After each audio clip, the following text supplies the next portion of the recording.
अवधपुरी रघुकुल मनि राओ। अवधपुरी रघुकुल मनि राओ। वेद विदित तेहि दशरथ नाओ। वेद विदित तेहि दशरथ नाओ। धर्म धुरंधर गुण निधि ज्ञानी। धर्म धुरंधर गुण निधि ज्ञानी। हृदय भगति मति सारंग पानी। हृदय भगति मति सारंग पानी। भगवान राम के जन्म की कथा प्रारंभ करते हुए रामायणकार लिखते हैं कि उत्तर प्रदेश में एक राज्य था जिसका नाम था अयोध्या। और उस अयोध्या के राजा कौन थे? दशरथ जी। अवधपुरी रघुकुल मनि राओ। वेद विदित तेहि दशरथ नाऊ। उस अयोध्या के राजा थे दशरथ जी। और दशरथ जी के पास सब कुछ था, सब कुछ था। रामायण में वर्णन है कि दशरथ जी के पास इतना धन था, इतना धन था कि दशरथ जी के ऐश्वर्य का दर्शन करके स्वर्ग के राजा इंद्र भी जो है वो लज्जित हो जाते थे। उनको ईर्ष्या होने लगती थी कि मेरे स्वर्ग से भी अधिक राजा दशरथ जी के पास धन है। तो राजा दशरथ जी के पास अपार धन था और उनके पास सब कुछ था। उनकी 3 रानियां थीं, कौशल्या माता, कैकेयी माता, सुमित्रा माता।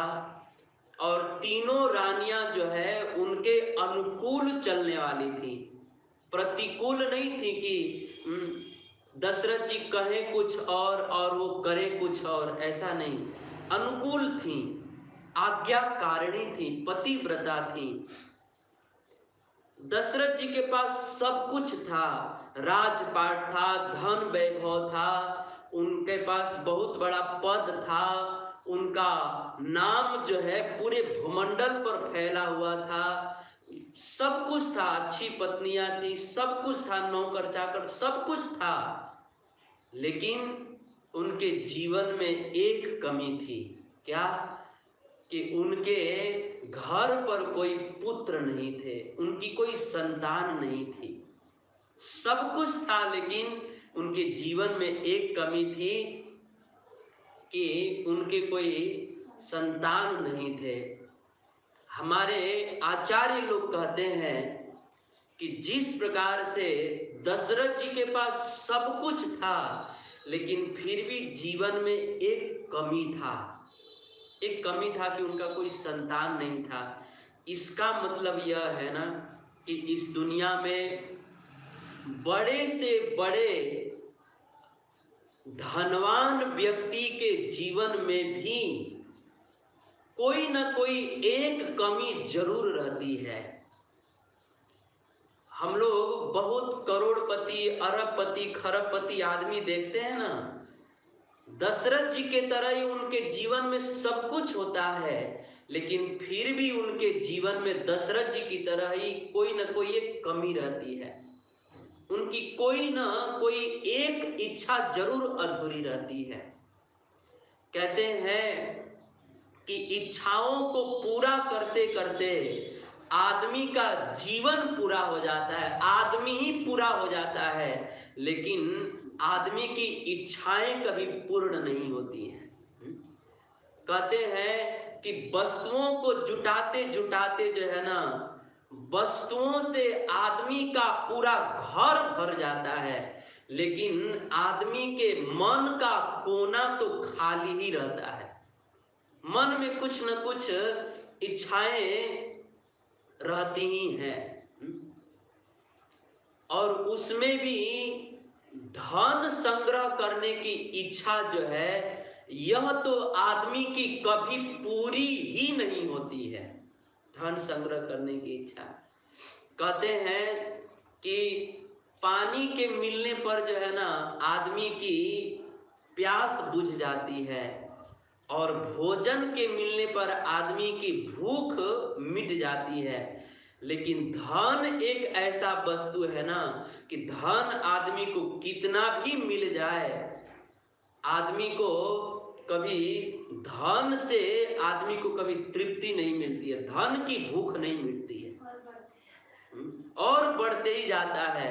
जैसे रामायण में राम जी रावण का गर्दन काट रहे थे, तो उसका गर्दन जो है बढ़ते ही जा रहा था। एक गर्दन काट रहे थे तो दूसरा गर्दन प्रकट हो जा रहा था, दूसरा गर्दन काट रहे थे तो तीसरा प्रकट हो जाता था। तो जिस प्रकार से रावण का गर्दन बढ़ते जा रहा था, सिर बढ़ते जा रहा था, वैसे ही आदमी की जो है हमेशा इच्छाएं बढ़ती ही जाती हैं। आदमी की इच्छाएं कभी तृप्त नहीं होती हैं। और जब प्रसंग आया है तो एक महत्वपूर्ण बात बतला दें कि शास्त्र कहते हैं कि इस संसार का आदमी जो है, कितने ही सारे वस्तुओं का संग्रह क्यों न कर ले, आदमी की इच्छाएं कभी खत्म नहीं होंगी, आदमी की इच्छाएं बढ़ती ही जाएंगी। क्यों? क्योंकि आदमी का मन जो है ना, कभी भी संसार के वस्तुओं से तृप्त होता ही नहीं है, और हो भी नहीं सकता, हो ही नहीं सकता। ये बिल्कुल शास्त्र का अकाट्य निर्विवाद सत्य है। कहते हैं कि जैसे आग में कितना भी घास डालिए, आग जो है कभी भी घास से तृप्त नहीं होता है। आग में जितना घास डालिए वह आग उसको भी खा जाएगा, और फिर जो है और डालिए उसको भी खा जाएगा। ऐसा नहीं कहेगा कि आग ऐसा कभी नहीं कहेगा कि अब मैं तृप्त हो गया हूं, अब घास नहीं चाहिए। तो जैसे आग जो है कभी भी घास से तृप्त नहीं होता, और जैसे समुद्र जो है कभी भी जल से तृप्त नहीं होता, ये जितनी भी बड़ी बड़ी नदियां है ना, वह सारी नदियां अनादि काल से, अनंत काल से समुद्र में ही जाकर मिल जाती हैं, समुद्र में ही गिरते रहती हैं, लेकिन फिर भी कभी समुद्र जो है उन नदियों के जल से तृप्त नहीं होता है। समुद्र यह नहीं कहता है कि अब बहुत जल हो गया, अब नहीं चाहिए, नहीं, कितना भी जल जाए, समुद्र जो है कभी भी नदियों के जल से तृप्त नहीं होता। तो जिस प्रकार से आग जो है कभी भी घास से तृप्त नहीं होता, जैसे समुद्र जो है नदियों के जल से कभी तृप्त नहीं होता, जैसे कामी आदमी जो है कभी नारी से तृप्त नहीं होता, ठीक उसी प्रकार इस संसार में आदमी का मन भी जो है ना, कभी भी वस्तुओं से तृप्त होता ही नहीं है, और हो भी नहीं सकता। यह मन जो है कभी भी वस्तुओं के प्राप्त होने पर शांत नहीं होगा। इसको एक वस्तु प्राप्त होगा तो मन में दूसरी वस्तु को पाने की इच्छा हो जाएगी। आदमी को 100 रुपया प्राप्त होगा ना, तो आदमी सोचेगा मैं 500 कैसे कमाऊं, 500 प्राप्त हो जाएगा तो आदमी सोचेगा मैं 1000 कैसे कमाऊं। 1000 कमा लेगा तो आदमी सोचेगा कि मैं 5000 कैसे कमाऊं। आदमी के घर पर साइकिल आ जाएगा तो आदमी सोचेगा कि मैं बाइक कैसे ला दूं। बाइक आ जाएगा तो आदमी सोचेगा मैं 4 चक्के वाली गाड़ी कैसे ला दूं। 4 चक्के वाली गाड़ी आ जाए तो आदमी सोचेगा अरे मेरे पास तो 5 लाख की गाड़ी है, मेरे पास बगल वाले के पास तो 25 लाख की है, वो कब मेरे घर पर आ जाए। जब 25 लाख की गाड़ी आ जाएगी तो आदमी सोचेगा अरे अभी बहुत नया मॉडल निकला है 1 करोड़ वाला गाड़ी, वो कब हमारे घर पर आ जाएगा। अब 1 करोड़ वाला गाड़ी आ जाएगा तो आदमी सोचेगा अरे यार भले इतनी महंगी गाड़ी है लेकिन धरती पर बहुत सारा ट्रैफिक रहता है, इसीलिए ये 4 चकवा गाड़ी नहीं, अगर हेलीकॉप्टर होता ना तो वही मनिया कोनो ट्रैफिक के दिखते ना रही, हेलीकॉप्टर रही तो बढ़िया रही। हाँ, अब धरती पर चलत चलत बहुत दिन हो गई बा, अब तनी आकाश में उड़ल जा। तो इस तरह से आदमी का मन जो है कभी भी वस्तुओं से तृप्त नहीं होता और कभी भी आज तक किसी का नहीं हुआ। यह मन जो है कभी भी वस्तुओं के प्राप्त होने पर तृप्त नहीं होता, शांत नहीं होता।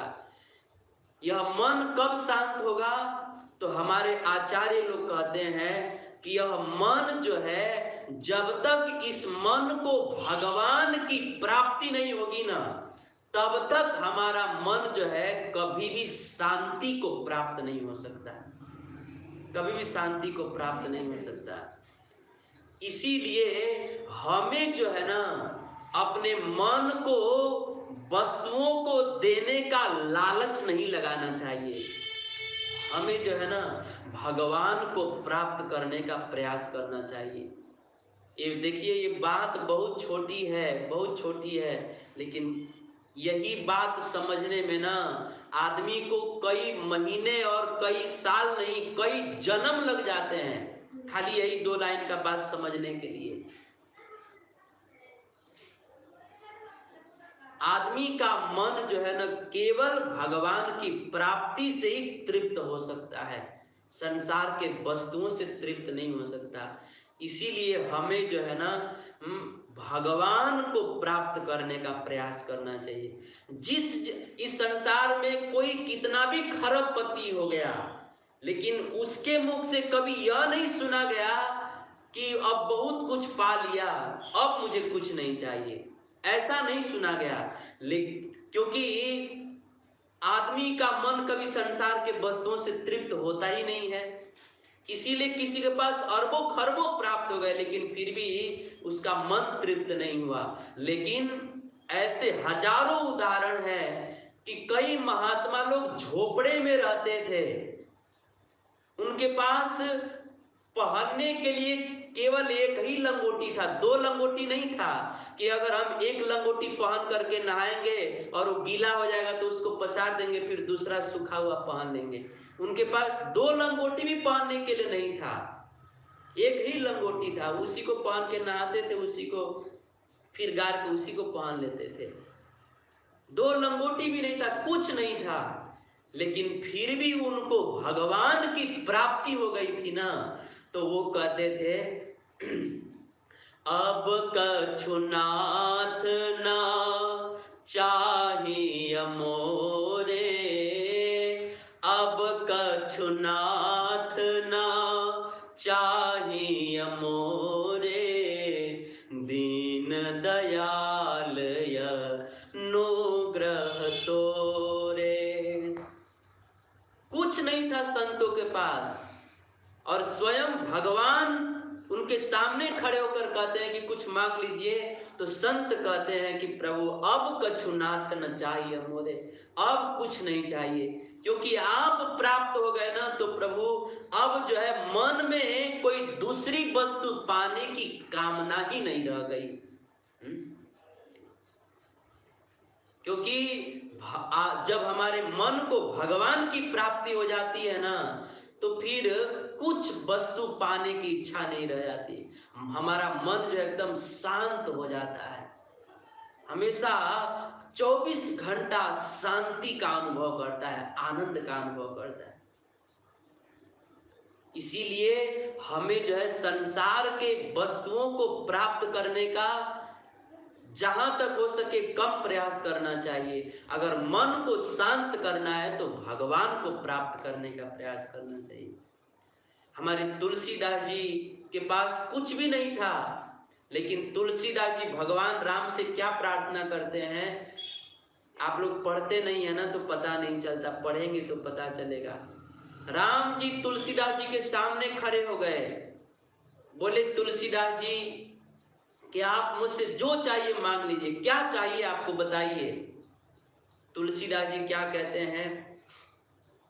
यह बीनती रघुबीर गोसाई, यह बीनती रघुबीर गोसाई, चाहो न सुगति सुमति संपत्ति कछो, रिधि सिधि विवेक बढ़ाई, हेतु रहित अनुराग राम पद, हेतु रहित अनुराग राम पद, बढ़े अनुदिन अधिकाई, यह बीनती रघुबीर गोसाई, यह बीनती रघुबीर गोसाई। साक्षात भगवान खड़े हैं, राम जी खड़े हैं, देने के लिए कह रहे हैं कि जो चाहिए मांग लीजिए।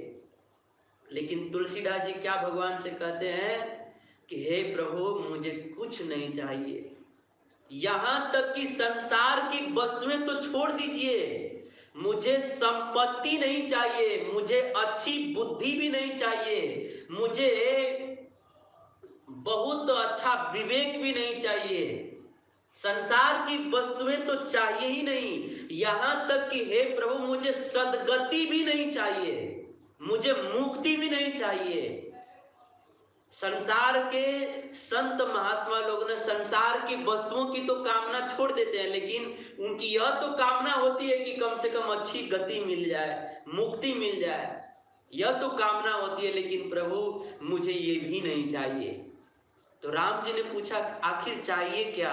तो तुलसीदास जी कहते हैं कि हे प्रभु अगर आप कुछ देना चाहते हैं ना तो यही दीजिए कि जैसे कछुआ जो है ना वह समुंदर के बीच में रहता है, पूरे समुंदर में बीचों बीच समुंदर में घूमते रहता है, लेकिन समुंदर के बीचों बीच घूमते हुए भी वह अपने अंडे का बराबर चिंतन करते रहता है। हे प्रभु वैसे ही मैं इस संसार के 84 लाख की योनियों में अपने कर्म बस भटकता रहूं, कोई बात नहीं, लेकिन एक कृपा कीजिए कि जैसे कछुआ समुद्र में कहीं भी रहे निरंतर अपने अंडे का चिंतन करते रहता है, वैसे ही मैं अपने कर्म बस संसार के किसी भी योनि में रहूं, कुत्ता बिल्ली भेड़ बकरी किसी भी योनि में रहूं, बस मैं अपने मन से आपका चिंतन करते रहूं।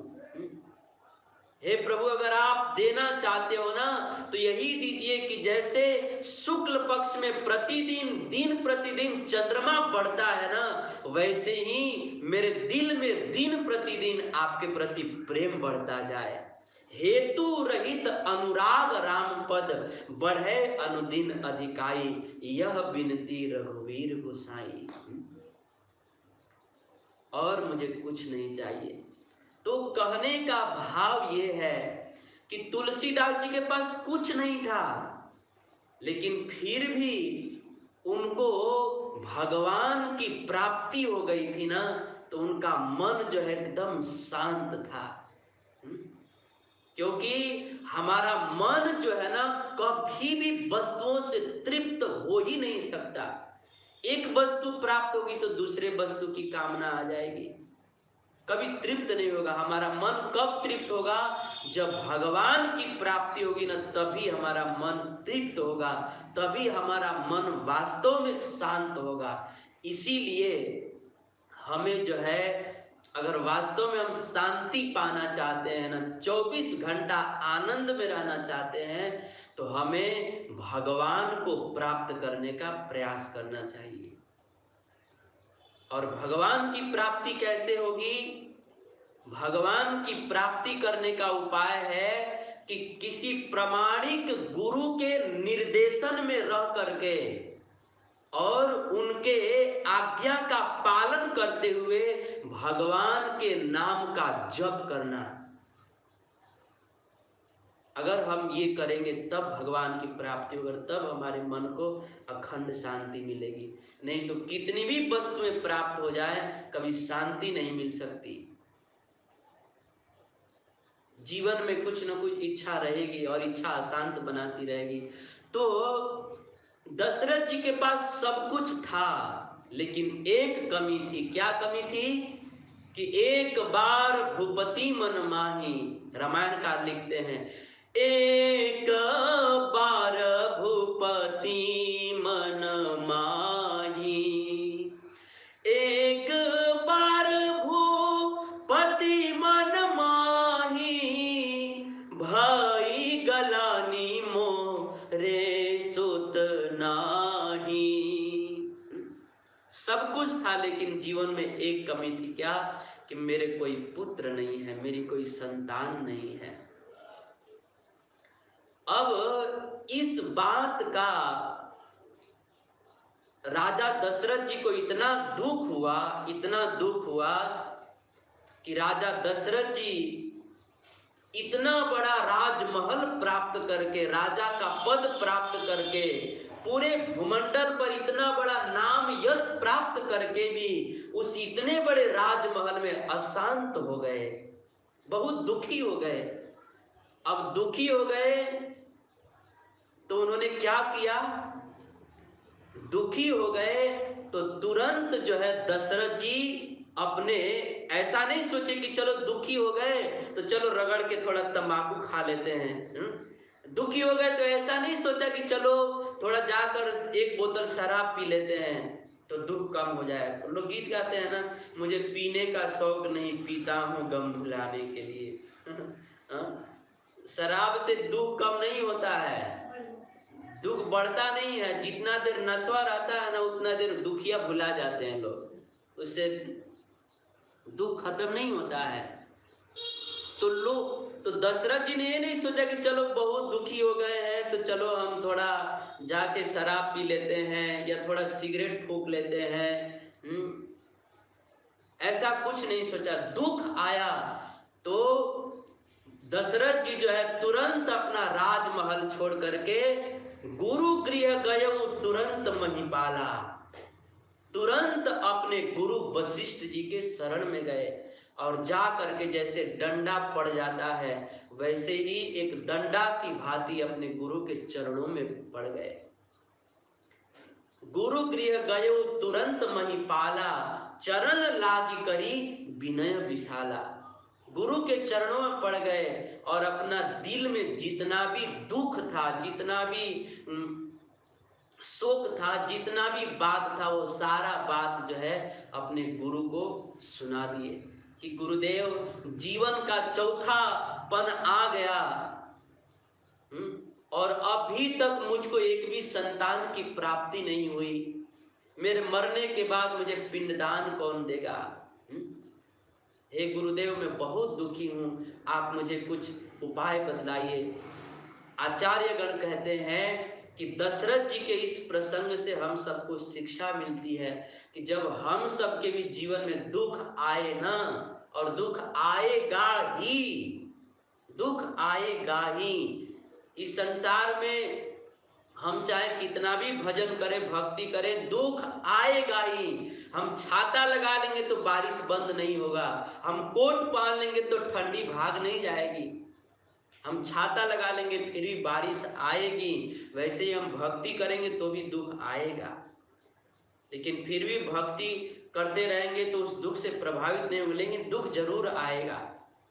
तो दुख आए तो हमें क्या करना चाहिए? जैसे दशरथ जी के जीवन में दुख आया तो अपने गुरु के शरण में गए, वैसे ही आचार्यगण कहते हैं कि जब हम सबके भी जीवन में दुख आए तो तुरंत अपने गुरु के पास जाना चाहिए। न कि शराब पीना चाहिए, न कि सिगरेट फूकना चाहिए, न कि पंखा में जाके लटक जाना चाहिए, न कि ट्रेन के आगे कूद जाना चाहिए। आजकल लोग यही करते हैं। आजकल लोग इतने शास्त्रों से दूर हो चुके हैं ना कि लोगों को जीवन में किस परिस्थिति में क्या करना चाहिए लोगों को पता ही नहीं है। मैं आपको एकदम गारंटी के साथ कहता हूं कि किसी व्यक्ति के कितना जीवन में कितना ही दुख क्यों न हो, आप अपने गुरु के चरण में जा करके सारा दुख निवेदन कर दीजिए।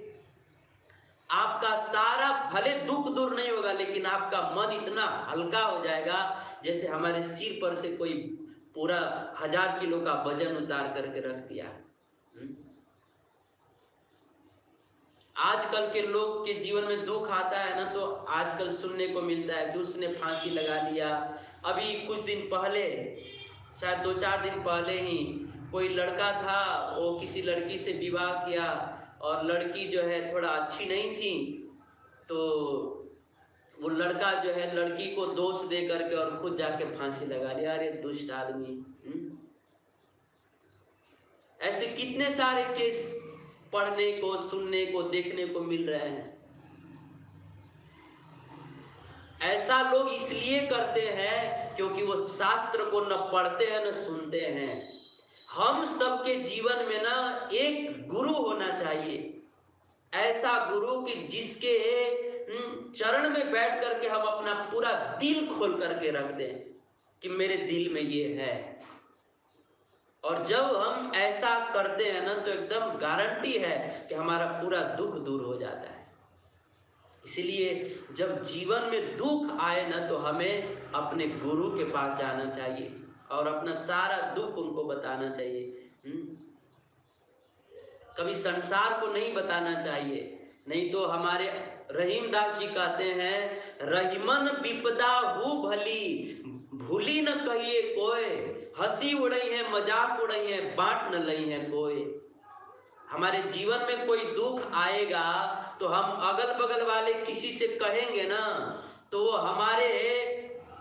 हमारे दुख को जब हमारे सामने सुनेंगे ना तो रो रो करके सुनेंगे, और हमारे पीठ पीछे जाएंगे ना तो दुनिया के लोगों से हंस हंस करके कहेंगे कि वो फलाना के घर में ना ऐसा ऐसा चलता है। आपके सामने तो रो रो करके सुनेंगे आपकी दर्द भरी कहानी, लेकिन जब आपके घर से बाहर निकलेंगे तो दूसरों के सामने आपकी कहानी हंस हंस करके कहेंगे। इसीलिए रहीम जी कहते हैं कि अपना दुख सबसे मत कहिए, अपना दुख जो है किसी सच्चे संत से कहिए या भगवंत से कहिए, जगत से मत कहिए। हमारा जो शास्त्र है, आचार्य जो है ना, ऐसा नहीं है कि केवल भक्ति की शिक्षा देते हैं, व्यवहारिक भी शिक्षा देते हैं कि जीवन में किस परिस्थिति में हमें क्या करना चाहिए। ऐसा नहीं खाली भगवान को ही प्राप्त करना है, नहीं, कैसे दुख आए तो वो दुख किस व्यक्ति से चर्चा करना है, नहीं करना है, ये सब की भी शिक्षा दी जाती है। हमारा शास्त्र सब कुछ सिखाता है, विवाह करना भी सिखाता है, हमारा शास्त्र संतान कैसे उत्पन्न करना ये भी सिखाता है, सब कुछ सिखाता है। तो जीवन में जब दुख आए तो अपने गुरु के पास जाना चाहिए और अपने गुरु को सुनाना चाहिए। और गुरु जो है हमको जो आदेश दे दें, हम अपने गुरु, हमारे जीवन में दुख आया और हम गुरु के चरण में गए, अपना सारा दुख निवेदन कर दिया, और उस समय गुरु ने उस दुख से बचने के लिए जो उपाय बतला दिया, उस उपाय को जो है हमें अपना बिना बुद्धि लगाए, बिना तर्क वितर्क के उसको जो है आंख बंद करके उसका पालन करना चाहिए, आंख बंद करके पालन करना चाहिए। हमें गुरु के वचन में जो है ना दशरथ जी के जैसी निष्ठा होनी चाहिए। रामायण में ही कथा है कि जब विश्वामित्र जी ने दशरथ जी के पास गए, जब विश्वामित्र जी दशरथ जी के पास गए तो दशरथ जी ने विश्वामित्र जी का बड़ा स्वागत सम्मान किया और अंत में स्वागत सत्कार करने के पश्चात दशरथ जी ने बड़ी विनम्रता पूर्वक कहा कि हे भगवान, आप जैसे संतों की कृपा से मेरे पास सब कुछ है, अतः हे विश्वामित्र जी, आप हमें बतलाइए, आप आज्ञा कीजिए कि मैं आपकी क्या सेवा करूं, आपको क्या चाहिए, खाली आप आज्ञा कर दीजिए। आपको आज्ञा करने में देरी होगी, मुझे पूरा करने में देरी नहीं होगी। आपको क्या चाहिए बतलाइए। उस समय विश्वामित्र जी ने दशरथ जी से कहा कि हे अवधेश, हे राजन, मैं जो है ना जंगल में रहता हूं और उस जंगल में जब मैं यज्ञ करता हूं ना तो उस यज्ञ में मारीच, सुबाहु, ताड़का, अनेक प्रकार के राक्षस आ करके मेरे यज्ञ की अग्नि कुंड में मलमूत्र की वर्षा कर देते हैं, हाड़ और पीप की वर्षा कर देते हैं, मरे हुए आदमी को फेंक देते हैं। वे सारे राक्षस जो है मेरे यज्ञ को भंग कर देते हैं। अतः हे अवधेश, उस राक्षसों का एकमात्र वध जो है ना आपके पुत्र राम ही कर सकते हैं। इसलिए हे अवधेश, मुझे आपकी संपत्ति नहीं चाहिए। अगर आप मुझे देना चाहते हो ना तो अपने पुत्र राम को दे दीजिए कुछ दिनों के लिए। इतना सुनना था। जैसे ही विश्वामित्र जी ने दशरथ जी से राम को मांगा तो इस मांग को सुनते ही दशरथ जी कांप गए, थर-थर कांपने लगे। और तुरंत उन्होंने, दशरथ जी ने विश्वामित्र जी से कहा कि भगवान क्षमा कीजिएगा। दशरथ जी ने कहा कि भगवान, जल के बिना मछली जिंदा रह सकती है, मणिधर सांप जो है, मणि के बिना जो है मणिधर सांप जीवित रह सकता है, लेकिन हे भगवान, मैं जो है ना अपने पुत्र राम के बिना एक क्षण भी जिंदा नहीं रह सकता, एक क्षण भी जीवित नहीं रह सकता। जल के बिना मछली जिंदा रह सकती है, मणि के बिना मणिधर सांप जिंदा रह सकता है, लेकिन मैं राम के बिना एक क्षण भी जिंदा नहीं रह सकता। वास्तव में दशरथ जी राम जी से बहुत स्नेह करते थे। रामायण में ही वर्णन है ना कि जब मां कैकेयी ने दशरथ जी से 2 वरदान मांगा। पहला वरदान मांगा कि हे पतिदेव, आप जो है ना मेरे पुत्र भरत को अयोध्या का राजा बना दीजिए, ये पहला वरदान। इसको सुन करके तो दशरथ जी बहुत खुश हो गए। लेकिन जब कैकेयी ने दूसरा वरदान मांगा कि आप जो है अपने पुत्र राम को 14 वर्ष के लिए जंगल में भेज दीजिए, जैसे ही इस वरदान को सुना, उस समय दशरथ जी राजा होकर के भी, जिनके चरणों में बड़े बड़े सम्राट चरण अपना मस्तक झुकाते थे, वो दशरथ जी माता कैकेयी के चरण में गिर गए, अपने पत्नी के चरण में गिर गए और बोले कि देवी, आप कहो तो मैं स्वर्ग के राजा इंद्र को भी आज भिखारी बना दूंगा। आप कहो तो कोई जीव अपने पाप कर्म बस नरक में चला गया है ना, तो मैं उस जीव को यमराज जी के हाथ से नरक से छीन कर लेकर आ जाऊंगा। आप कहो तो मैं जो है ना अपना मस्तक फूल की भांति काट करके आपके चरणों में चढ़ा दूंगा। आप सब मांग लो देवी, लेकिन आप जो है ना राम को वन में भेजने का वरदान मत मांगो, क्योंकि मैं जो है ना राम के बिना एक क्षण भी जीवित नहीं रह सकता। और सच में राम जी के जाने के बाद जो है ना केवल 6 दिन में ही दशरथ जी ने राम के वियोग में अपना प्राण त्याग दिया। तो दशरथ जी वास्तव में राम जी से बहुत स्नेह करते हैं।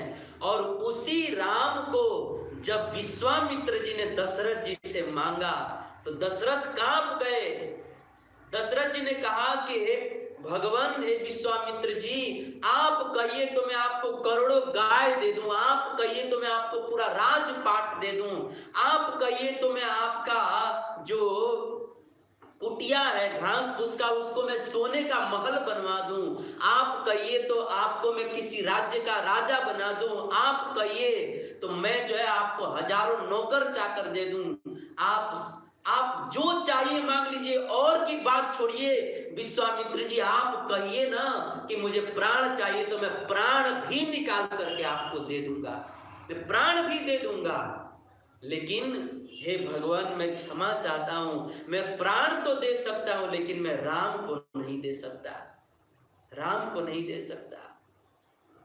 इस तरह से दशरथ जी ने विश्वामित्र जी को साफ साफ मना कर दिया।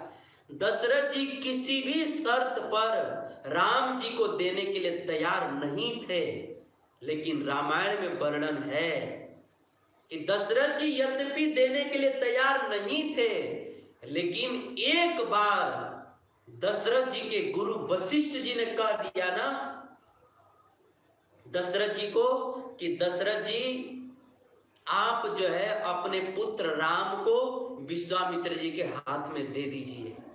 खाली एक बार वशिष्ठ जी ने कह दिया तो जो दशरथ जी किसी भी शर्त पर देने के लिए तैयार नहीं थे, लेकिन एक बार गुरु ने कह दिया तो बस फिर दशरथ जी ने कोई तर्क वितर्क नहीं किया कि गुरुदेव मैं कैसे दे दूं, कोई तर्क वितर्क नहीं, कहीं अपना बुद्धि नहीं लगाए, कोई हानि लाभ नहीं सोचा। बस गुरुदेव ने कह दिया है ना तो तुरंत दे दिया। अपने पुत्र को बुलाए और राम लखन का हाथ अपने हाथ में लेकर और विश्वामित्र के हाथ में सौंप दिया और बोले कि भगवान, आज से राम लखन का पिता मैं नहीं, आज से राम और लखन के पिता आप हैं। एक बार गुरु ने कह दिया तो दे दिया। गुरु के वचन में ऐसी निष्ठा होनी चाहिए कि एक बार जो गुरु कह दिए उसमें न हमें अपना बुद्धि लगाना है, न तर्क वितर्क करना है, न हानि लाभ सोचना है, न सुख दुख सोचना है, कोई कुछ नहीं। बस गुरु ने कह दिया वो हमको करना है। लेकिन हम सब लोग क्या करते हैं कि हम सब लोग गुरु के वचन में कोई निष्ठा नहीं होती है, कोई निष्ठा नहीं। गुरु चिल्लाते चिल्लाते थक जाएं, कहते कहते थक जाएं, लेकिन हम लोगों को कोई निष्ठा नहीं होती है। इसीलिए तो दशरथ जी को गुरु के वचन में निष्ठा थी तो उनके पुत्र स्वयं भगवान बन गए। लेकिन हम लोगों को गुरु वचन में कोई निष्ठा नहीं है ना, इसीलिए हमको भगवान नहीं मिलते।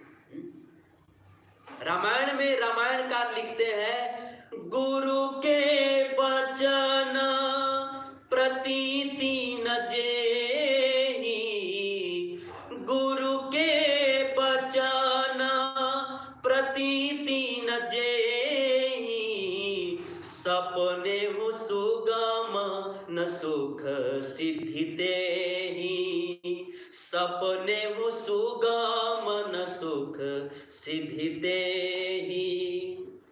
रामायणकार ऐलान करते हैं कि संसार में जिस व्यक्ति को अपने गुरु के वचन में विश्वास नहीं है ना, उस व्यक्ति को प्रत्यक्ष सुख मिलने की बात छोड़ दीजिए, स्वप्न में भी सुख नहीं मिलेगा। ये रामायण में लिखा है। इसलिए गुरु के वचन में विश्वास होना चाहिए। हमारे महाराष्ट्र में इसी कलिकाल में एक संत हो गए, संत एकनाथ। इतने बड़े भक्त थे कि भगवान साक्षात उनके घर पर 11 वर्ष नौकरी किए, 11 वर्ष तक स्वयं भगवान। इतने बड़े भक्त थे एकनाथ जी। और एकनाथ जी के हृदय में अपने गुरु के वचन में इतनी निष्ठा थी कि एकनाथ एक बार अपने गुरु के पास गए, चरणों में दंडवत किए और विनम्रता पूर्वक निवेदन किए कि कहिए भगवान, मेरे लिए क्या आदेश है, मैं आपकी क्या सेवा करूं। उस समय संत एकनाथ जी के गुरु ने कहा कि देखो बेटा, यहाँ पर जो है ना सामने एक कुतिया बैठी हुई है, कुतिया सोई हुई है, जाओ उस कुतिया का दूध पियो। उस समय संत एकनाथ जी को अपने गुरु के वचन में इतनी निष्ठा थी कि एक बार भी तर्क वितर्क नहीं किए। गुरु ने कहा ना कुतिया का दूध पीना है तो तुरंत चले गए और उस कुतिया का दूध पीने लगे। और परिणाम यह हुआ कि कुतिया का दूध पीने मात्र से गुरु की कृपा से, गुरु आज्ञा पालन के प्रभाव से जो है उनके हृदय में चारों वेद, 6 शास्त्र, 18 पुराण, 108 उपनिषदों का ज्ञान तत्काल प्रकट हो गया। ये इसी कलिकाल की घटना है। गुरु के वचन में ऐसी निष्ठा होनी चाहिए। गुरु ने जो कह दिया उसमें कोई तर्क वितर्क नहीं, कोई अपना बुद्धि नहीं, कोई दुख सुख नहीं, कोई हानि लाभ नहीं सोचना है। बस कह दिया गुरु ने, दैट्स ऑल, हमको वही करना है। तो ये सब रामायण के प्रसंग हम सबको सिखाते हैं कि जब जीवन में दुख आए तो गुरु के पास जाना चाहिए और गुरु जो हमारे दुख से बचने का उपाय बता दे उसको बिना बुद्धि लगाए उसको उस मार्ग पर चल पड़ना है, कोई तर्क वितर्क नहीं करना है। तो दशरथ जी के हृदय में बहुत दुख हुआ कि मेरे कोई पुत्र नहीं है। गुरु के शरण में गए, वशिष्ठ जी से अपना सारा दुख निवेदन किए और दुख निवेदन करने के बाद जो है वशिष्ठ जी ने दशरथ जी से कहा कि दशरथ जी आप तनिक भी चिंता मत कीजिए। आप जो है, आपको एक पुत्र की चिंता है ना कि मुझे एक पुत्र मिल जाए। मैं आपको वचन देता हूं कि आपको एक पुत्र छोड़िए, आपके घर में आपको 4-4 पुत्रों की प्राप्ति होगी। रामायणकार लिखते हैं, वशिष्ठ जी कहते हैं, धरहु धीर होई है सुत चारी, धरहु धीर होई है सुत चारी, त्रिभुवन विदित भगत भयहारी। दशरथ जी आप चिंता मत कीजिए, आपको एक नहीं 4-4 पुत्रों की प्राप्ति होगी और वो भी 4-4 पुत्र कोई सामान्य व्यक्ति नहीं, स्वयं भगवान ही आपके घर में 4-4 पुत्र के रूप में जन्म लेंगे और वो चारों पुत्र जो है आपके रघुवंश में 4 चांद लगाएंगे। आप चिंता मत कीजिए, बस थोड़ा सा धीरज रखिए। धरहु धीर होई है सुतचारी, त्रिभुवन विदित भगत भयहारी। वो जन्म लेकर के ऐसा कार्य करेंगे कि उनका यश जो है पूरी धरती नहीं तीनों लोकों में उनका यश गाया जाएगा। आप चिंता मत कीजिए, बस थोड़ा धीरज रखिए और मैं जैसा कहता हूं ऐसा कीजिए। दशरथ जी ने कहा कि बताइए भगवान हम क्या करें। उस समय वशिष्ठ जी ने कहा कि दशरथ आप अपने घर जाइए और श्रृंगी ऋषि को बुला करके आप पुत्रष्टि यज्ञ करवाइए, पुत्र कामेष्टि यज्ञ करवाइए। और दशरथ जी ने ऐसा ही किया, श्रृंगी ऋषि को बुलवाया, यज्ञ की तैयारी हुई और बहुत विधि पूर्वक यज्ञ हुआ और यज्ञ के अंत में जो है यज्ञ के अग्नि कुंड से साक्षात यज्ञ नारायण भगवान अग्नि देवता जो है प्रकट हो गए और अग्नि देवता जो है एक बहुत सुंदर पात्र में खीर लेकर के प्रकट हुए और वह खीर जो है यज्ञ नारायण भगवान ने वशिष्ठ जी को दिया और कहा कि आप जो है इसे दशरथ जी को दे दीजिए। उस समय वशिष्ठ जी ने वह खीर जो है दशरथ जी को दिया और वशिष्ठ जी ने दशरथ जी से कहा कि राजन यह खीर जो है बराबर बराबर हिस्सा करके अपने तीनों पत्नियों में बांट दीजिए। उस समय दशरथ जी उस खीर का आधा भाग जो है सबसे पहले कौशल्या माता को दिए और फिर आधा बचा। तो दशरथ जी ने सोचा कि अब आधा खीर बचा है, तो अब इस आधा खीर में से 2 भाग कर दिए। अब उस 2 भाग का जो खीर था, तो दशरथ जी ने सोचा कि अगर मैं पहले कैकेयी को दूंगा तो फिर सुमित्रा नाराज हो जाएंगे कि इनको पहले दिए हमको नहीं दिए, और अगर मैं सुमित्रा को पहले दूंगा तो कैकेयी नाराज हो जाएंगी। अगर कैकेयी को पहले देंगे तो सुमित्रा नाराज हो जाएंगी, और सुमित्रा को पहले देंगे तो कैकेयी नाराज हो जाएंगी। क्योंकि स्त्री लोग कब नाराज हो जाए पता नहीं चलता है। एक बार ऐसे ही एक पत्नी ने अपने पति से पूछा कि पतिदेव आप हमसे कितना प्रेम करते हैं। तो पति ने कहा कि अरे हम क्या बताएं, हम तुमसे इतना प्रेम करते हैं ना कि अगर तुम मर गई ना तो हम पागल हो जाएंगे। तुम मर जाएगी ना तो पगला जाएंगे। संसार के लोग कितना झूठ बोलते हैं। हाँ, तुम मर जाओगी ना तो हम एकदम पागल हो जाएंगे, पगला जाएंगे हम एकदम। तो उस पत्नी ने कहा कि अच्छा हम मर जाएंगे तो पागल हो जाएंगे, तो पागल हो जाएंगे तो फिर दूसरी शादी नहीं करेंगे ना। तो पति ने कहा कब पागल आदमी को कौन भरोसा। पागल आदमी का क्या भरोसा। हाँ, उस समय पत्नी का अंटीना घूम गया और पत्नी नाराज हो गई। हमारे बंबई में कहावत है, पानी और पत्नी कब बरस जाए कोई पता नहीं चलता।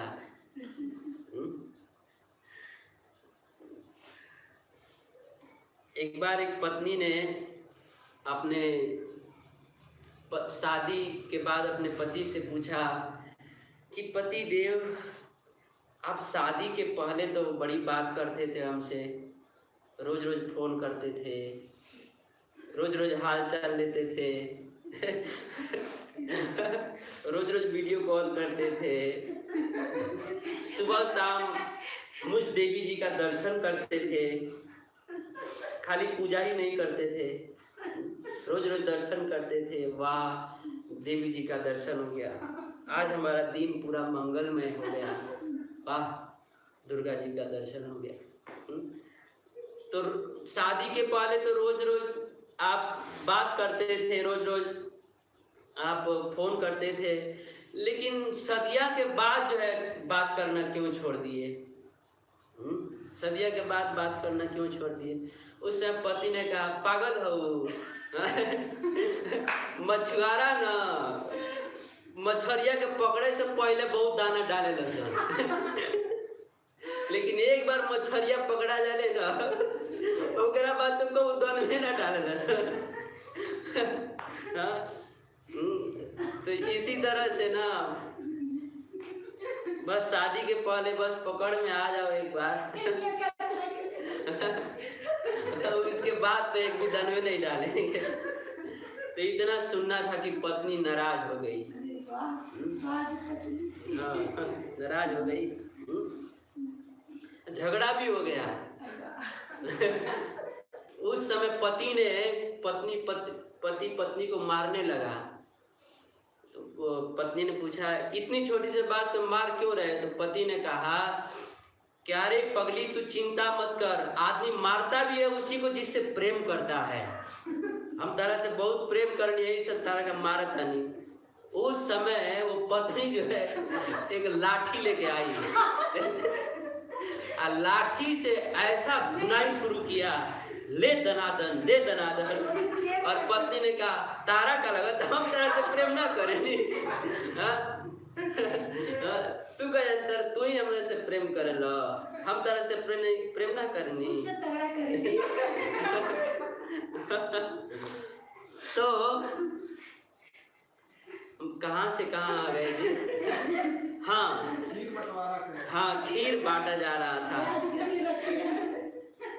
तो दशरथ जी ने खीर का आधा भाग जो है माता कौशल्या जी को दे दिया, और फिर बचा आधा भाग। तो आधा भाग का उन्होंने 2 हिस्सा किया। और उन्होंने सोचा कि अगर मैं पहले कैकेयी को दूंगा तो सुमित्रा जी नाराज हो जाएंगी, सुमित्रा को पहले दूंगा तो कैकेयी नाराज हो जाएंगी, तब क्या करें। तब दशरथ जी ने वो दोनों खीर जो है आगे पीछे न दे करके एक ही साथ दोनों को दे दिए। और उस समय जब सुमित्रा माता जी उस खीर को खाने जा रही थी, उसी समय एक बांझ आया और माता सुमित्रा के हाथ से उनके हिस्से का जो खीर था वो छीन कर लेकर भाग गया। और भागते भागते दक्षिण भारत में साउथ इंडिया की ओर जा रहा था।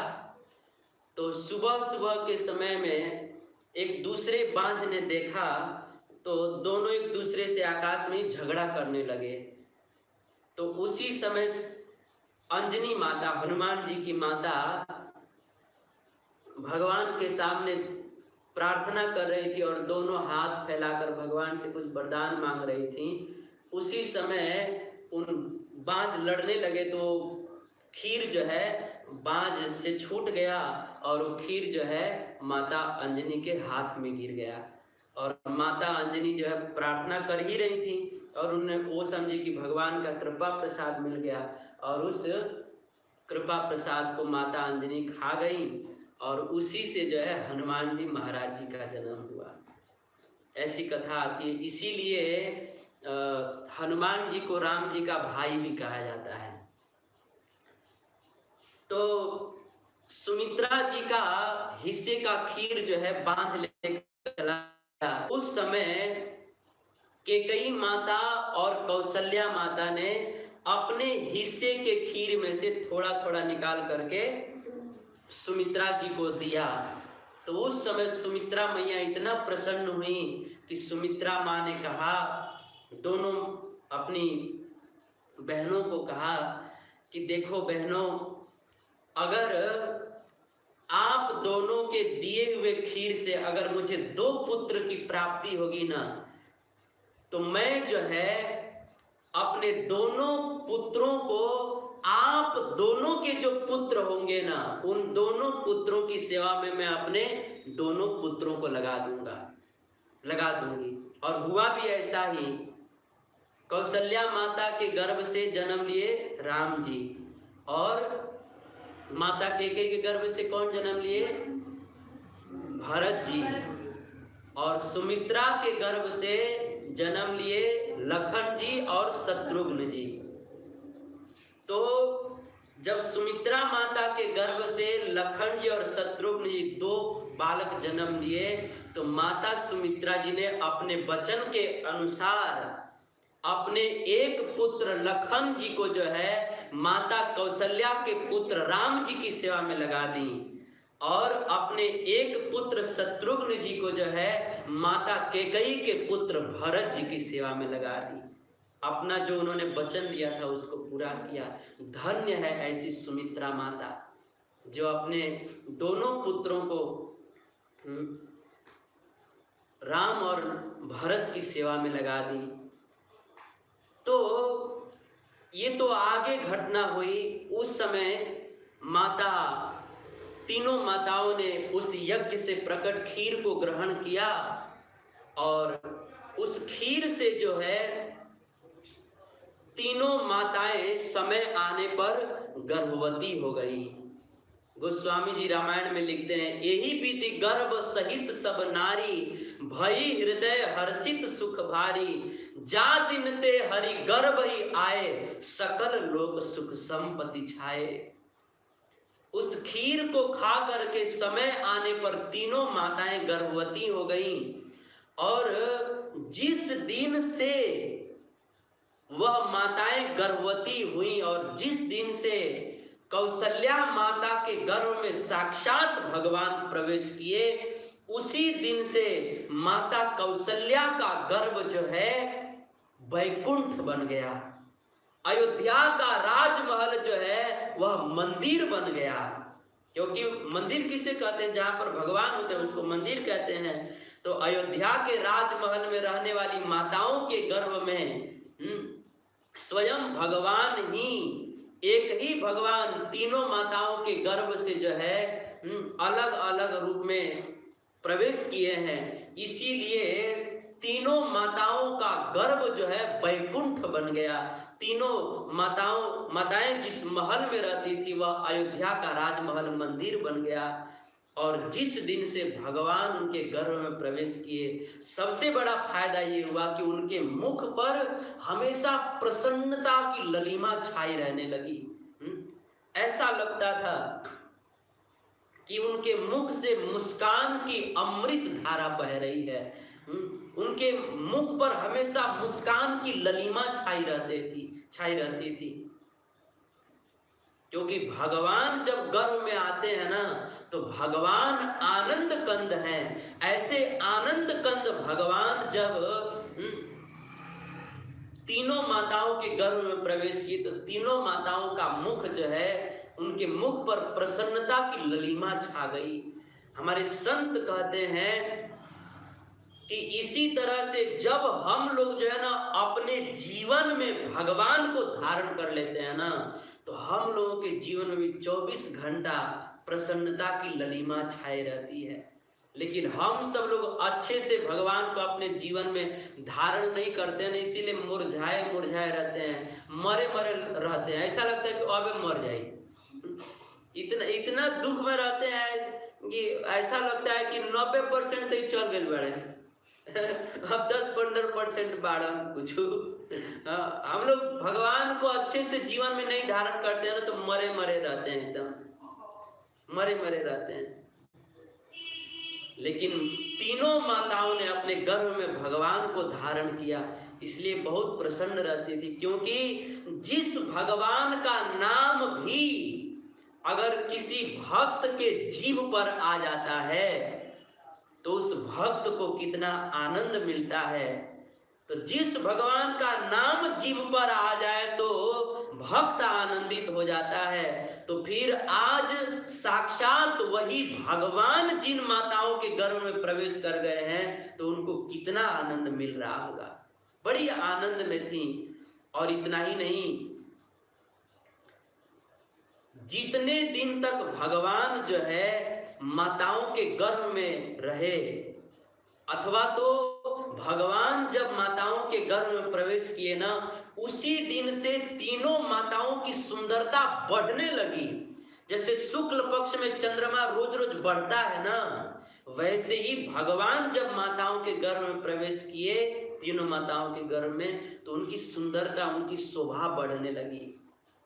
यही है भगवान के जन्म में और संसार के लोगों के जन्म में अंतर। संसार का कोई जीव माँ के गर्भ में प्रवेश करता है ना, तो माँ को सुख नहीं मिलता, माँ को भी कष्ट होता है, उस बच्चे को भी कष्ट होता है।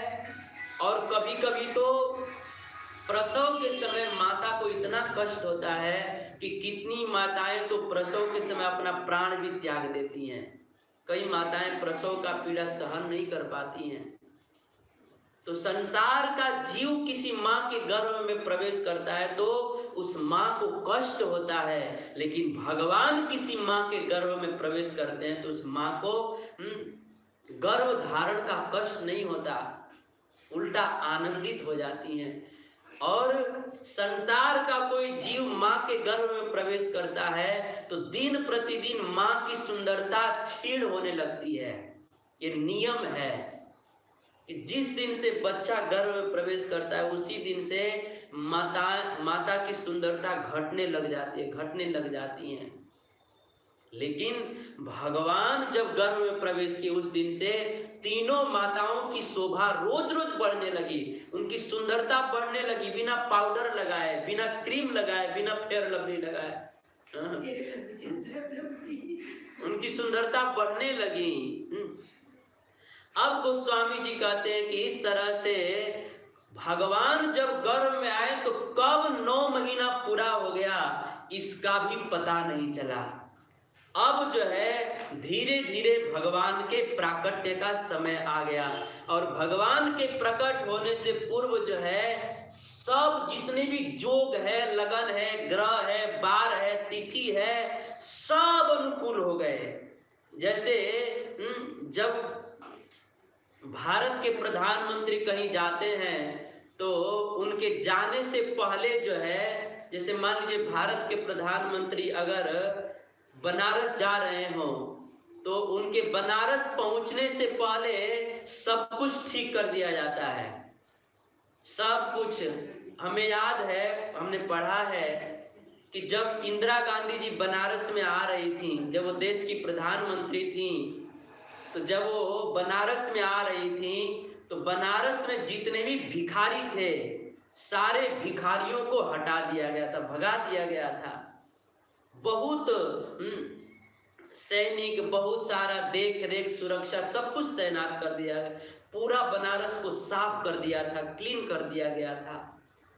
तो जिस प्रकार से किसी देश का प्रधानमंत्री किसी राज्य में जाता है तो वहां पर सब कुछ पहले से अनुकूल हो जाता है, कर्मचारी लोग सब अनुकूल कर देते हैं, वहां की व्यवस्था सब टाइट कर देते हैं। वैसे ही जब भगवान इस धरती पर आने के लिए तैयार हुए, उस समय जितने भी जोग लगन ग्रह वार तिथि जितने भी सब नक्षत्र होते हैं सब अनुकूल हो गए, सब अनुकूल हो गए। जोग लगन ग्रह वार तिथि सकल भय अनुकूल, चर अचर सब हर्ष जुत राम जन्म सुख मूल।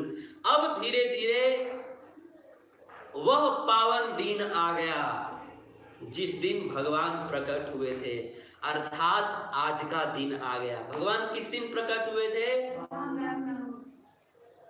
कौन सी तिथि को प्रकट हुए थे? नवमी तिथि को प्रकट हुए थे।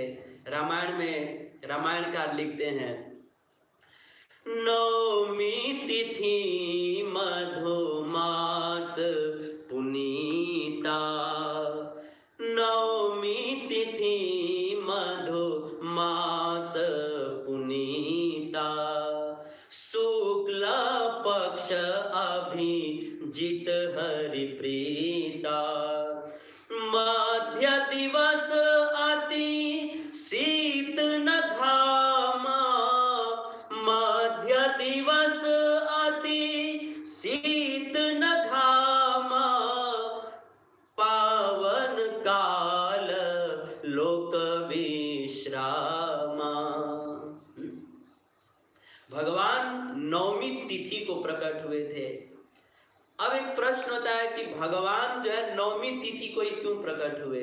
तो इसकी भी एक बहुत सुंदर कथा आती है कि जब भगवान राम को इस धरती पर प्रकट होना हुआ तो उस समय भगवान राम विचार कर रहे थे कि हम कौन से तिथि को प्रकट हों, कौन से तिथि को प्रकट हों, एकम को प्रकट हों कि द्वितीया को कि तृतीया को प्रकट हों।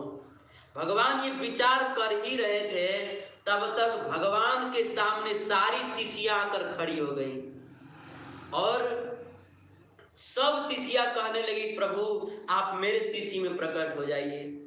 तो भगवान ने एकम से पूछा, प्रतिपदा से पूछा, एकम से पूछा कि एकम तिथि आप ये बतलाइए कि आपके तिथि में क्या विशेषता है कि मैं एकम को प्रकट हूं, आपके तिथि को प्रकट हूं। तो उस समय एकम तिथि ने कहा कि महाराज मेरी विशेषता यह है ना कि मेरे तिथि से ही साल की शुरुआत होती है, 1 तारीख से तो साल की शुरुआत होती है ना। उस दिन सबको अच्छा अच्छा खाने को मिलता है, सब लोग जो है कहते हैं कि नया साल मुबारक हो, नया साल मुबारक हो। नया साल का जब दिन आता है ना तो लोग इतना लंबा लंबा फेंकते हैं आपके जीवन में कभी कोई दुख ना आ जाए। अभी जब नया साल आया था ना तो बहुत सारे लोग जो है ना ये बहुत सारे लोग ये कह रहे थे कि देखा लो पिछला साल में हमरा के जितना लोग बहुत शुभकामना देले रहे कि तहार पूरा साल ठीक हो जाई तो साल पूरा ठीक ना गई, तीसरे महीने में कोरोना आ गई तो अब ये साल जे नया साल में हमरा लगे कोनो शुभकामना भेज दियो तो खबरदार अगर ये साल शुभकामना भेज देना लोग, अगर फिर से कोरोना आ गई तो अब तो हम जाके पुलिस चौकी में केस कर दें के ऊपर। लोग ऐसी ऐसी शुभकामना भेजते हैं। और लोग कहते हैं कि बीते हुए साल में हमसे कोई त्रुटि हुई होगी तो क्षमा कर दीजिएगा, मन वचन क्रम से जो भी गलती होगी क्षमा करें। लोग ऐसे क्षमा मांगते हैं ना कि ऐसा लगता है कि सब छोड़ छाड़ कर हरिद्वार जाए लगा लोग। ऐसे लोग क्षमा मांगते हैं कि बस अब बहुत हो गई, अब हरिद्वार जाता नहीं हम। लोग ऐसे क्षमा मांगते हैं। तो एकम तिथि ने कहा कि प्रभु मेरे दिन से ही ना साल की शुरुआत होती है, नए साल की शुरुआत, अच्छा खाने को मिलता है, इसीलिए आप जो है ना मेरे तिथि को प्रकट हो जाइए। तो भगवान ने कहा कि थोड़ा सा हट जाइबू, थोड़ा सा हट जाइबू, लाइन में तो नहीं हट जाइबू। उस समय एकम तिथि गई, फिर द्वितीया आई, दूसरी तिथि आई। तो भगवान ने द्वितीया से पूछा कि आपकी क्या विशेषता है कि हम द्वितीया को प्रकट हों। तो उस समय द्वितीया तिथि ने कहा कि महाराज हम इतने अच्छे हैं ना कि मेरे दिन जो है ना यम द्वितीया का पर्व आता है। यम द्वितीया पर्व जानते हैं आप लोग, जिस दिन भाई बहन जो है ना, हाँ भैया दूज, हाँ उसी दिन भाई बहन जो है ना हाथ पकड़ के यमुना जी में स्नान करते हैं तो वो कभी नरक में नहीं जाते हैं। भले पूरा साल झगड़ा करते हैं भाई बहन लोग, हाँ मारोगी मारोगी। भाई बहन का पूरा साल झगड़ा होता है। भाई बहन का प्रेम भी बड़ा अजीब होता है, कि भाई कहता है कि हम न तारा खातिर जान दे दें, हम आपके लिए जान दे देंगे तारा खातिर, लेकिन टीवी चल रहा होगा ना तो रिमोट नहीं देंगे। जान दे देंगे लेकिन रिमोट नहीं देंगे। अब बहन भी कहती है हम तारा के सब दे दें बाबू लेकिन मोबाइलिया ना दे। तो द्वितीया ने कहा कि प्रभु मेरे तिथि को जो है ना यम द्वितीया का पर्व आता है, उस दिन भाई बहन यमुना जी में स्नान करते हैं तो वो कभी नरक में नहीं जाते, इसलिए मेरी तिथि जो है ना बहुत अच्छी है, इसलिए आप द्वितीया को प्रकट होइए। तो भगवान ने कहा ठीक बा, तनी साइड में हट जाइए तनी। आप हट जाइए, आपकी विशेषता सुन लिए, हट जाइए। फिर जो है तृतीया आई, तृतीया तिथि। भगवान ने पूछा आपकी क्या विशेषता है। तृतीया ने कहा प्रभु मेरे तिथि को जो है ना अक्षय तृतीया आता है। अक्षय तृतीया को अर्थात मेरे दिन में जो है ना अगर कोई व्यक्ति थोड़ा भी दान करता है तो उसके दान का कभी क्षय नहीं होता, इसलिए आप मेरे तिथि को प्रकट होइए। भगवान ने कहा ठीक बा, तनी से हट जाइए साइड में, पीछे वाला क्या होगा हट जा।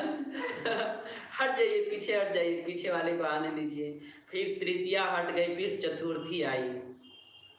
अब भगवान ने चतुर्थी तिथि से पूछा कि हम अब आप अपनी विशेषता बतलाइए।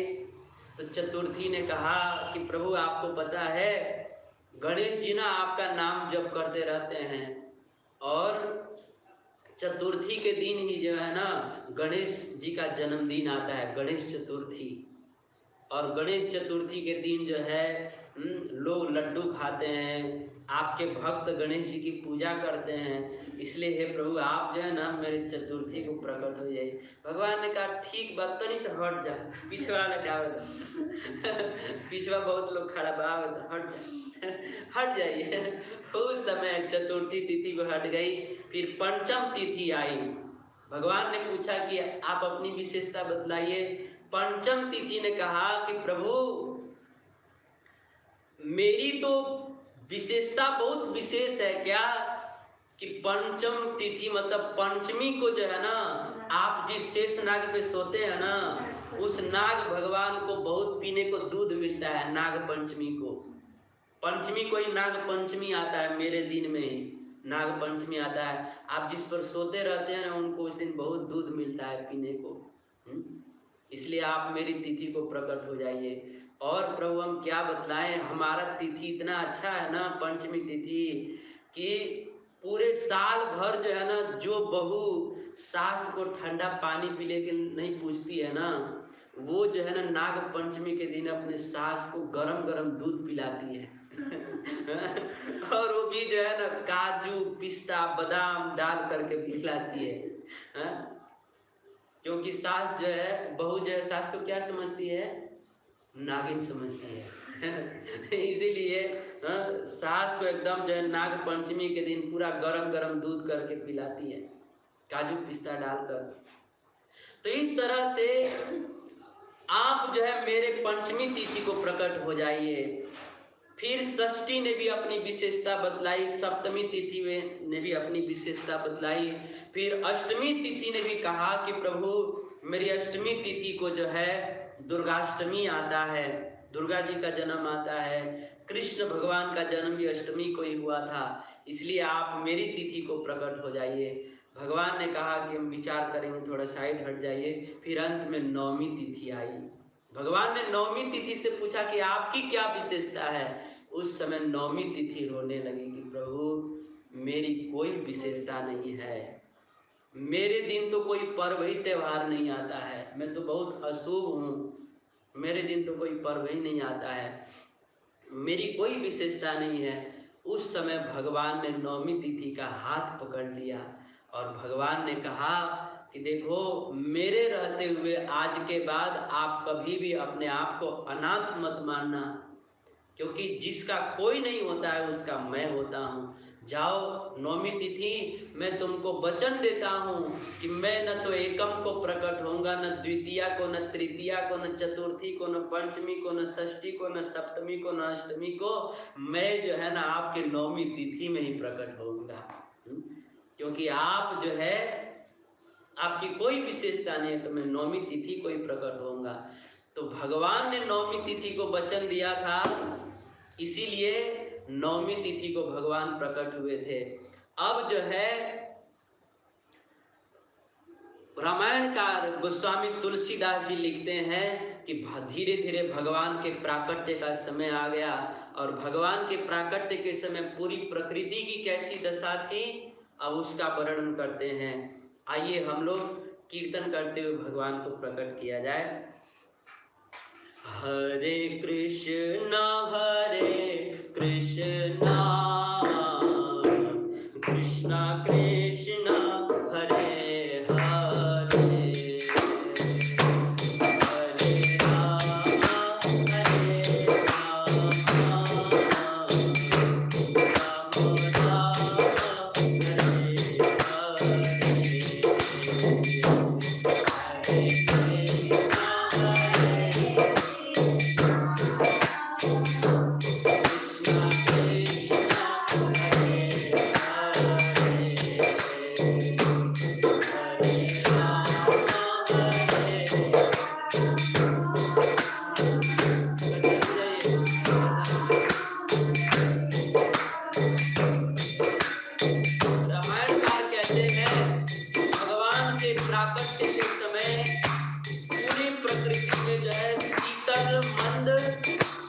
वायु बहने लगी, और वनों में जितने भी मोर थे वो सारे मोर जो है नाचने लगे, और वन में जितने भी अनेक प्रकार के फल वाले पेड़ थे वो सारे फल वाले पेड़ जो है उन पर इतने फल लग गए कि उन पर जो है पत्ते दिखाई नहीं दे रहे, इतने फल लग गए। और फूलों के पेड़ पर इतने फूल लग गए कि उन पर जो है बिल्कुल पत्ते डाली कुछ नहीं दिखाई दे रहे थे, केवल फूल ही फूल दिखाई दे रहे थे। और उन फूलों का सुगंध जो है पूरे अयोध्या में यत्र तत्र सर्वत्र फैल गया, और उन वनों में जितने भी वृक्ष थे और उन वृक्षों पर उन बगीचों में बैठे हुए जो कोयलों का समूह था वो सारे कोयल जो है कुहू कुहू की आवाज करने लगे, क्योंकि कोयल जो है कभी भी ज्यादा नहीं बोलते हैं, लेकिन जब बसंत ऋतु का समय आता है, अभी का जो समय आता है उसमें जो है कोयल बोलने लगते हैं।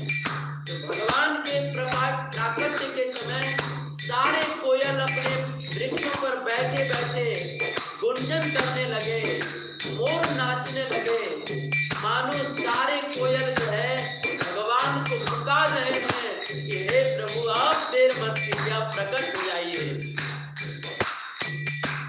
हरे कृष्णा हरे कृष्णा कृष्णा कृष्णा हरे हरे, हरे राम हरे राम, राम राम हरे हरे।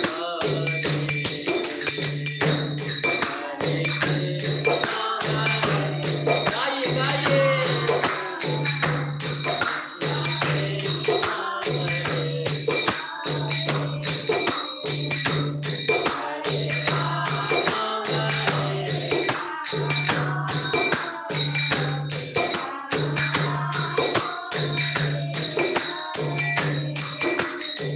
भगवान के प्राकट्य के समय अयोध्या में जो सरयू नदी थी, वह सरयू नदी परम प्रसन्न हो गई। क्यों? क्योंकि सरयू माता ने सोचा कि अब जो है कुछ ही क्षण में प्रभु का प्राकट्य होगा। तो जब भगवान राम इस धरती पर प्रकट हो जाएंगे तो सारे अवधवासी जो है मुझ सरयू के जल से ही प्रभु का अभिषेक करेंगे। उस समय मैं प्रभु के एक एक अंग का स्पर्श करके अपने जीवन को धन्य बना लूंगी। यह सोच करके सरयू माता परम प्रसन्न हो गई। इतना ही नहीं, सरयू माता ने सोचा कि जब राम जी का प्राकट्य हो जाएगा तो चारों भाई जो है प्रतिदिन मुझ सरयू नदी में स्नान करने के लिए आएंगे। चारों भाई जो है मुझ सरयू के तट पर ही रोज खेलने के लिए आएंगे। उस समय मैं जो है प्रभु का दर्शन करके अपने जीवन को धन्य बना लूंगी। यह सोच करके सरयू नदी परम प्रसन्न हो गई। हरे राम राम राम राम राम राम, हरे राम। गाइए गाइए राम गाइए। हरे राम राम राम राम राम राम,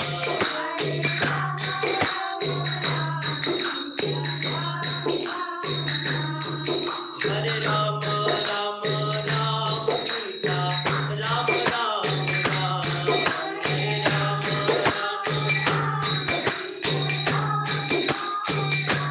हरे राम राम राम सीता, राम राम राम, हरे हरि बोल। हरे राम राम राम सीता, राम राम राम, हरे राम।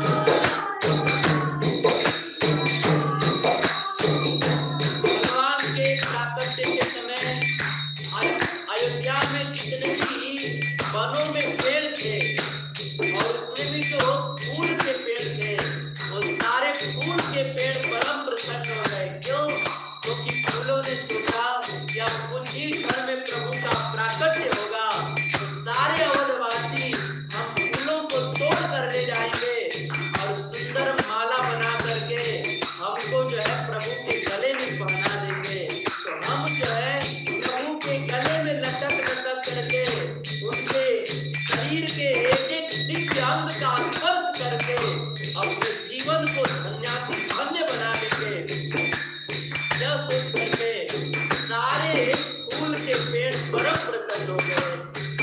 हरे राम राम राम राम राम राम, हरि हरि बोल। हरे राम राम राम सीता, राम राम राम, हरे राम राम, हरे राम राम राम सीता,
अथवा तो हम पेड़ों के फल फूल को एक बार भी स्वीकार कर लेंगे तो हमारे जन्म जन्म का बिगड़ा हुआ सुधर जाएगा, हमारा जीवन सफल हो जाएगा। यह सोच करके सारे अयोध्या के जितने भी पेड़ थे वो सारे पेड़ भी परम प्रसन्न हो गए। हरे राम राम राम राम राम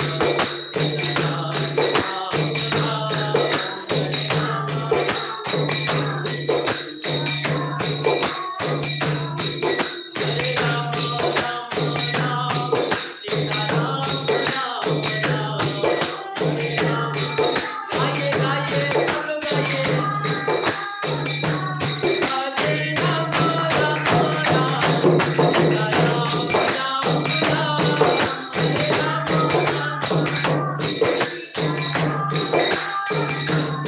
भगवान के प्राकट्य के समय पूरे अयोध्या में आनंद की वर्षा होने लगी। चारों तरफ शकुन ही शकुन दिखाई देने लगे और ऐसा अद्भुत शकुन होने लगा कि उस शकुन की ध्वनि जो है ब्रह्मा जी के ब्रह्म लोक तक पहुंच गई। और जैसे ही ब्रह्मा जी को पता चला कि अब धरती पर साक्षात भगवान प्रकट होने वाले हैं, उस समय ब्रह्मा जी ने इंद्र देवता को फोन किया।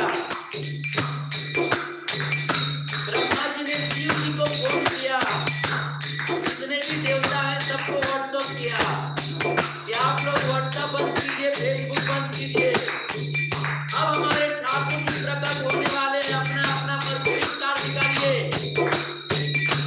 ब्रह्मा जी की आज्ञा पाते ही सारे देवता लोग अपना अपना अरबों खरबों का कारण निकाले, अपना दिव्य विमान निकाले और विमानों में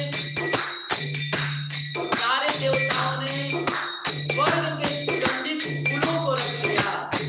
किसी देवता ने मृदंग को रख लिया, किसी देवता ने करताल को रख लिया, किसी ने झांझ को रख लिया। सब देवताओं ने अलग अलग वाद्ययंत्र रख लिए और अंत में सारे देवताओं ने अपनी पत्नियों को कहा कि आप लोग सीरियल देखना बंद करो, अब सीरियल नहीं देखना है, बहुत हो गया। व्हाट्सएप फेसबुक बंद करो, वीडियो कॉल करना बंद करो। अब जो है हमारे ठाकुर जी प्रकट होने वाले हैं, चलिए सब लोग ठाकुर जी का कीर्तन करना है, ठाकुर जी प्रकट हो रहे हैं। उस समय स्वर्ग की सारी देवताओं की पत्नियां, सारी अप्सराएं जो है उस विमान में बैठ गई और सारे देवता लोग जो है अनेक भेंट की सामग्री लेकर के अयोध्या के उस भगवान राम के राजमहल के आकाश में प्रकट हो गए और सारे देवता लोग भगवान की स्तुति करने लगे।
जो है कांप उठी है। सारे राक्षस लोग संत महात्माओं को यज्ञ नहीं करने दे रहे हैं, भजन नहीं करने दे रहे हैं। पृथ्वी पर अधर्म फैल चुका है, गायों की हत्या हो रही है। प्रकट होइए। सारे देवता लोग भगवान को पुकारने लगे, हरे राम राम राम राम राम